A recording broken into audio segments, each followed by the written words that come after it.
Hello everyone and welcome back to grape secret stories, जहां मैं आप लोगों को रियल स्टोरी सुनाता हूं। सो अगर आप लोग को भी अपना स्टोरी मुझे सबमिट करना है तो मैंने डिस्क्रिप्शन में एक जीमेल आईडी दिया है, वहां पे आप ये फॉर्मेट यूज करके आप मुझे अपना स्टोरी सबमिट कर सकते हैं। सो आज की कहानी का नाम है हमारा था हेडलेस बॉय। ये कहानी है कोलकाता के घड़ियों की। आज की कहानी भारत के उन कुछ जगहों में से है जिन्हें सिर्फ हंटेड नहीं बल्कि डेंजरसली एलीव कहा जाता है। जगह का नाम है डाउन हिल कुर्सियांग, वेस्ट बंगाल की मोस्ट कवरेज साइलेंस और हवा में छुपे हुए डर की दुनिया। इस जंगल के अंदर एक लड़का जिसे सबने देखा है और उसका चेहरा किसी ने नहीं देखा।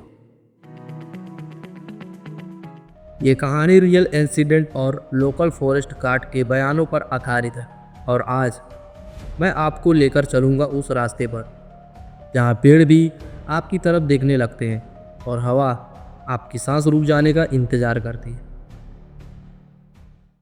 तो कहानी शुरू होती है कोलकाता में रहने वाले तीन दोस्तों से, आयुष, ऋतिक और समर। तीनों कॉलेज के फाइनल ईयर में थे और एडवेंचर के नाम पर किसी भी हद तक जा सकते थे। पर उस दिन का एडवेंचर जिंदगी बदल देने वाला था। आयुष बोला, ब्रो सुनना, कुर्सियांग का डाउन हिल हंटेड है, चलना, एक रात ठहरेंगे और मोबाइल और कैमरा भी ले चलेंगे।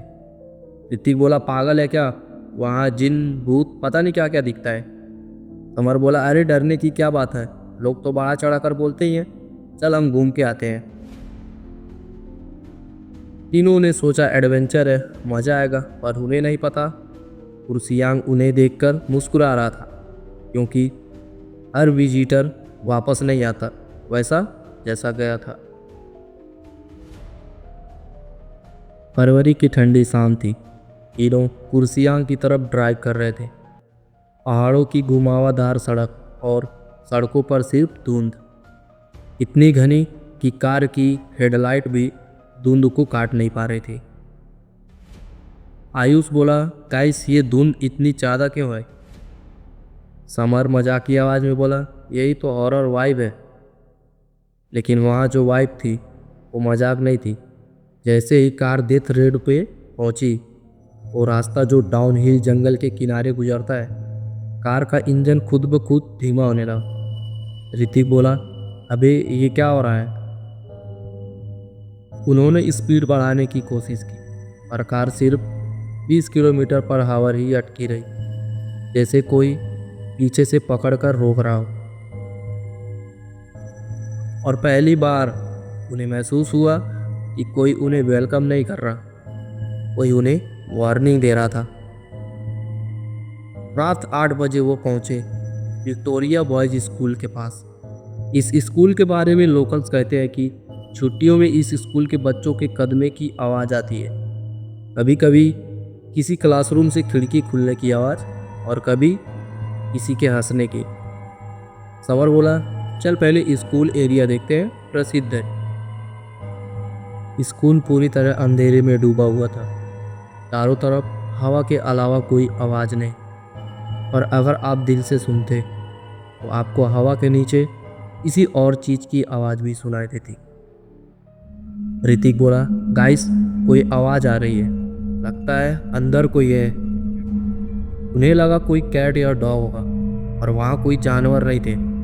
पिछले 10 सालों से किसी लोकल एनिमल ने इस एरिया में कदम नहीं रखा। तीनों स्कूल के पीछे वाले जंगल की ओर बढ़े, वही जगह जिसको कुर्सियांग का सबसे हंटेड जोन कहा जाता है। वहाँ का माहौल कुछ ऐसा था कि पेड़ भी आपकी तरफ झुकते हैं। आयुष बोला, यार कुछ तो ओल्ड लग रहा है। और तभी पेड़ों के बीच धीमे धीमे एक सफ़ेद शर्ट पहने हुए बच्चा चलता हुआ दिखा। शरीर तो साफ दिख रहा था पर उसका सिर नहीं था। ऋतिक बोला, गाइस वो लड़का बिना सर के चल रहा है। तीनों कुछ सेकंड तक फ्रीज हो गए। वो चीज 30 से 40 मीटर दूर थी और उसका चलने का तरीका सीमांत मौत जैसा था। आयुष बोला, भागो, पर जैसे ही वो वापस कार की तरफ भागे, वो लड़का अचानक हवा में गायब हो गया और अगले ही पल हवा में किसी के दौड़ने की आवाज़ आई। ना जमीन पर कोई शैडो, ना पत्तों की हलचल, पर आवाज़ ऐसे जैसे कोई उनके पीछे बिल्कुल पास से दौड़ रहा हो। तीनों बुरी तरह हाँफते हुए कार के पास पहुंचे, लेकिन कार स्टार्ट नहीं हो रही थी। समर बोला, ये गाड़ी यहीं स्टार्ट हो जानी थी, अब क्यों? ऋतिक ने पीछे देखा। जंगल की अंधेरी लाइन के पीछे किसी का काला सा आकार खड़ा हुआ था। हेडलेस बॉय नहीं, ये कुछ और था। ऋतिक बोला, गाइस, कोई पीछे खड़ा है। उसकी आवाज़ कांप रही थी। तीनों अब बात भी नहीं कर पा रहे थे और तभी उस शैडो धीरे धीरे उनकी तरफ बढ़ना शुरू हुआ, बिना पैर हिलाए, जैसे हवा में तैर रहा हो। तीनों ने मिलकर चाबी घुमाई और अचानक कार ने जोर का जर्क मारा और चालू हो गई। उन्होंने तुरंत फुल स्पीड में कार निकाली। डेथ रोड से नीचे उतरते समय उन्हें थोड़ा राहत मिली, पर वो राहत ज़्यादा देर नहीं चली। समर बोला, ब्रो पीछे देखो मत। लेकिन ऋतिक ने पीछे देखा और जो उसने देखा वो बाकी दोनों कभी नहीं देख पाए, क्योंकि उस एक नज़र ने ऋतिक की जिंदगी बदल दी। ऋतिक ने बोला, वो कार के पीछे साथ चल रहा है, बिना सर के। यस, वही हेडलेस बॉय।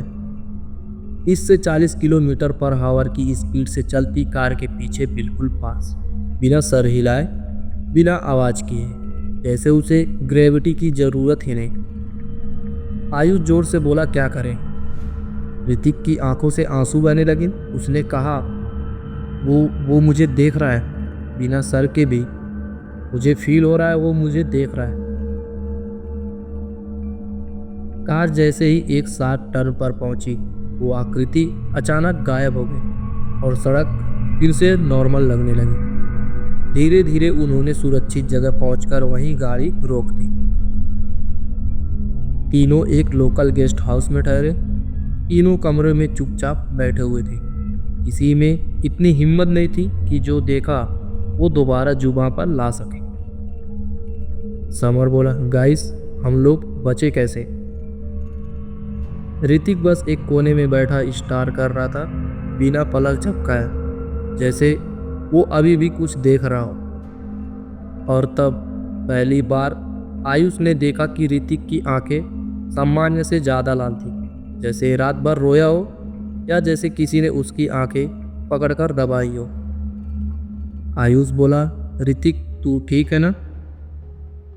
ऋतिक ने धीरे धीरे अपना हाथ उठाया अपनी गर्दन की तरफ और बोला, उसने मुझे छुआ है, मेरी गर्दन पर, बिल्कुल यहाँ।